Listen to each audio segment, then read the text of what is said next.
Hello everybody, it's Mr. G, and welcome back to Misconceptions in History, Part 2 of the Battleship. So in this one, we're going to look at everything from World War I to the modern day.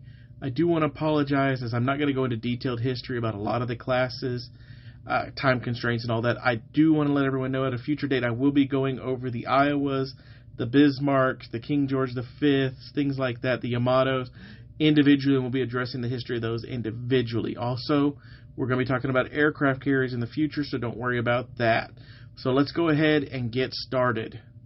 Previously, I had discussed the pre-dreadnought class battleships all the way to the dreadnoughts and the super dreadnoughts, which of course were the last real series of ships being built before World War I.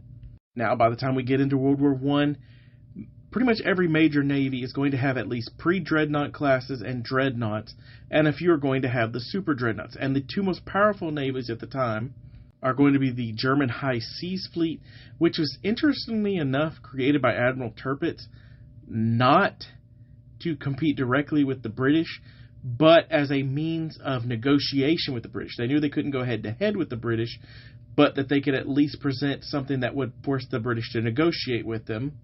And, of course, the other powerful navy of World War I is going to be the British Grand Fleet, which was just an absolutely massively amazing fleet at the time. Now, the Germans and the British weren't alone during this time during World War I. There was a ton of other navies. The Russians had their own navies. The Ottoman Empire had their own navy. So there's actually multiple navies occurring during this time that are having skirmishes against each other. Now, the only true battleship-to-battleship fight during World War I was at the Battle of Jutland, in which we see the German High Seas Fleet directly go against the British Grand Fleet.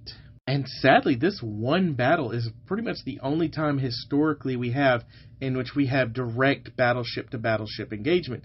And of course, you're going to think about, well, what happened during World War II? Well, we have additional ships besides just battleship-to-battleship. We have aircraft carriers being involved, and torpedo bombers, and submarines, and things like that. But this is really the one and only time that we see a pure battleship-to-battleship fighting happen. And interestingly enough, there was no real clear victor between the British and the Germans, although it did push the Germans to change tactics during the First World War. Now, this type of fighting was not relegated only to the Germans and the British. The Russians and the Ottomans actually fought in a mixed battleship fight between pre-dreadnought class and dreadnought battleships at the Battle of Moon Sound, in which the Russians actually lost a pre-dreadnought class battleship. Now, of course, these battles pushed to the rise of new technologies. The Germans relied on U-boats more heavily than battleships because of the vulnerability they had against the British.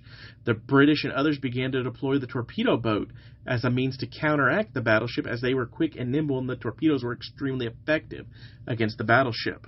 So, of course, a counter-technology of the torpedo boat has to be developed, and that is known as the torpedo boat destroyer, also known as the destroyer, which is eventually going to become one of the most important parts of every navy around the world. Now, of course, the naval arms buildup that happened during World War I is immediately going to stop, not because of the end of World War I, but because of the Washington Naval Treaty of 1922. Now, why is this so important to battleships? Well, because it relegated how many battleships every nation could have. And honestly, who got the short end of the straw on this is pretty much going to be the Japanese, who really weren't an opponent, but were feared by the Western powers because they knew the potential the Japanese could have. And then, of course, the bad guys in this, like the Germans and things like that, who lost their entire battleship fleets. And while the United States could not build any new battleships, they did take advantage of this and utilize this time for study and training. Now, there was one man, General William Billy Mitchell, who decided to take advantage of this lull in combat to make everyone aware of the vulnerabilities of the battleship. Now, in reality, Mitchell wanted the money that was going towards dreadnought development to be placed into his future Air Force that he wanted built.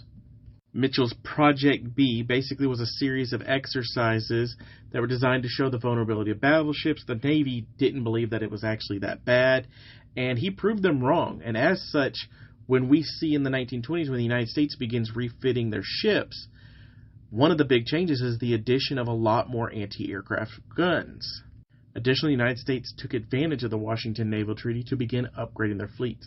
I use the Texas as an example here. As we can see, they changed a lot of the structure of it, the removal of its coal bunkers, things like that, conversion to fuel oil to make more efficient ships.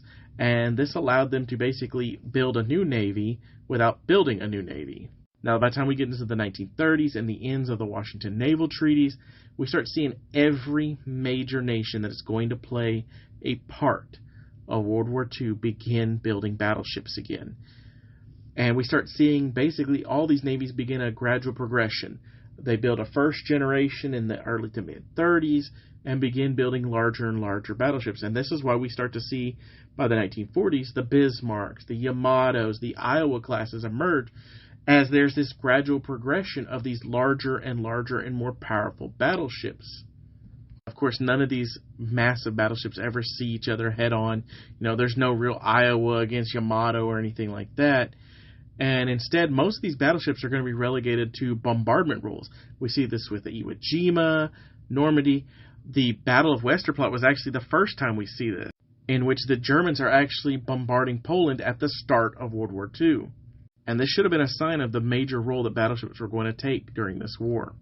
Then, of course, Billy Mitchell's prediction of the vulnerability of the battleship to air power comes true with the sinking of the Bismarck, in which, torpedo bombers basically cripple the Bismarck, and it's finished off by a mix of cruisers and battleships like the King George V.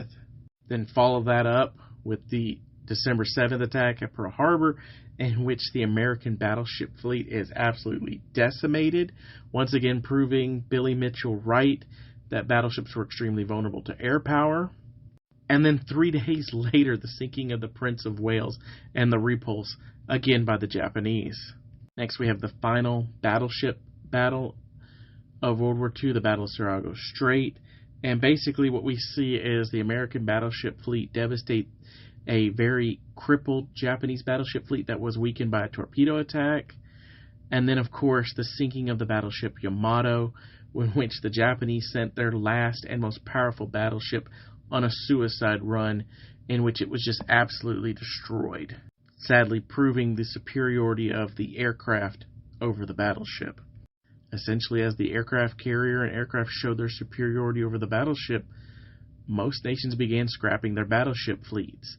The British pretty much got rid of theirs by the 50s. Of course, the German and the Japanese had to eliminate theirs immediately after World War II. The United States actually kept their battleship fleet going pretty much until the 50s, when they began to basically eliminate a large portion of it as well. Now, not all battleships were scrapped. Some of them were involved in nuclear testing, as they needed to know if a battleship could handle a nuclear strike. And this photo from the Baker detonation during Operation Crossroads actually has the battleship Arkansas in it. And apparently it's supposed to be that black splotch you see on the far right-hand side of the column, inside the detonation column. Now, of course, not all battleships ended up going this way. The Americans kept the Iowa class, did a series of upgrades to them, and at one point in the 60s and 70s, there's even talk about completely converting them into a full-blown missile battleship. That never came about. And instead, in the 1980s, we see a massive upgrade to the Iowa class. And this, of course, included things like close-in weapon support systems, the ability to launch Tomahawk cruise missiles, and the removal of basically any type of obsolete electronic support system.